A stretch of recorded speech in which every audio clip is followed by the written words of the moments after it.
देख रहे हैं वासुदेव शॉर्ट्स। जी, शहीद जुल्फ़िकार अली भुट्टो का अदालती कत्ल हुए तकरीबन 54 साल हो गए हैं। इसके बाद सदर आसिफ अली जरदारी साहब की जानिब से एक रेफरेंस दायर किया गया।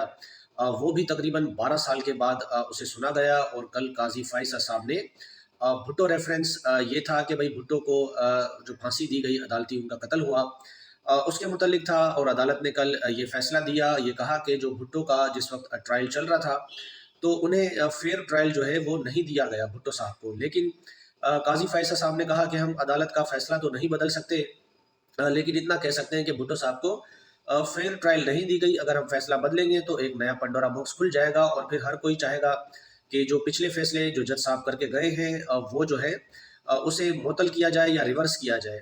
पाकिस्तान की इंसाफ़ की अदालतें 50 साल या 55 साल के बाद इंतज़ार करने के बाद अब बता रहे हैं कि आपको फेयर ट्रायल का मौका नहीं